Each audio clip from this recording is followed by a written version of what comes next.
Kalau di rumah kita sering dibacakan salawat kepada Rasulullah, berzikir, menyebut nama Allah dan seterusnya, maka akan terjaga rumah ini. Akan aman rumah ini. Maka jangan sampai kita mengentengkan hal-hal yang semacam ini. Jadi harus serius kita kepada Allah, memohon dan memohon kepada Allah, berzikir dan berzikir.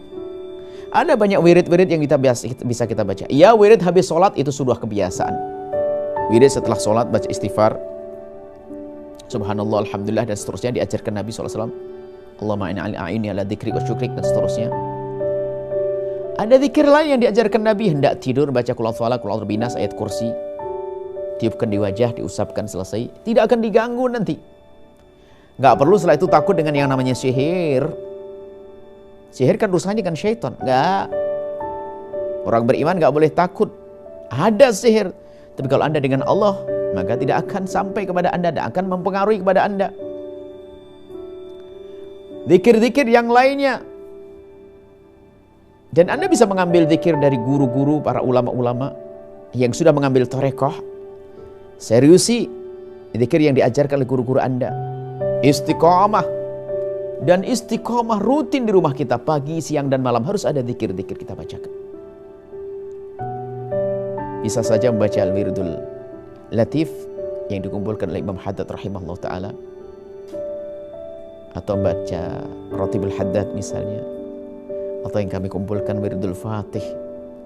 Yang penting, yang jelas kita harus punya zikir yang kita baca setiap saat dan tidak pernah kita tinggalkan.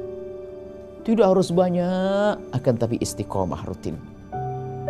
Al-Quran kita baca sehari biarpun hanya beberapa ayat, satu lembar misalnya, atau beberapa baris, baca di rumah kita pagi atau sore. Pastikan sholawat di rumahku harus aku baca berapa kali dalam sehari. Istighfar berapa kali. Kemudian zikir-zikir yang lainnya pastikan rutin, jangan ditinggalkan. Maka ketahuilah akan ada penjagaan khusus dari Allah Subhanahu wa taala. Anda akan aman, akan tentram. Ini jangan dilupakan yang demikian ini.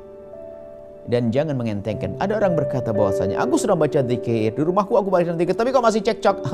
Kalau ada zikir saja masih cekcok, kalau nggak ada zikir tambah berantakan lagi. Ini dengan Allah kesejukan. Biasakan rumah kita dengan semacam itu. Ajak anak-anak kecil kita untuk bisa membaca. Sisihkan waktu khusus. Hari ini hari kita mengundang syaitan. Televisi dengan acara-acara yang mohon maaf membuka aurat, yang datang siapa? Syaitan. Menjadikan kita was-was, menjadikan hati rusak, semakin jauh dari Allah, keras, karena kita sering menonton yang tidak baik. Kita ganti, kita kurangi, kita geser waktunya dari untuk melihat hal-hal yang tidak baik, kita gunakan untuk berzikir kepada Allah Subhanahu wa taala. Salat, jadikan rumahmu untuk sholat, bukan sholat 5 waktu saja. Ba'diyah qabliyah, bukan itu tambahan sholat-sholat yang lainnya. Baca Al-Quran, sholat, sholawat, zikir yang rutin di rumah Anda, maka ketahuilah itu mengundang kesejukan. Ala bidzikrillahi tatma'innul qulub. Dengan memohon, dengan berzikir kepada Allah, maka akan ditemukan kesejukan hati.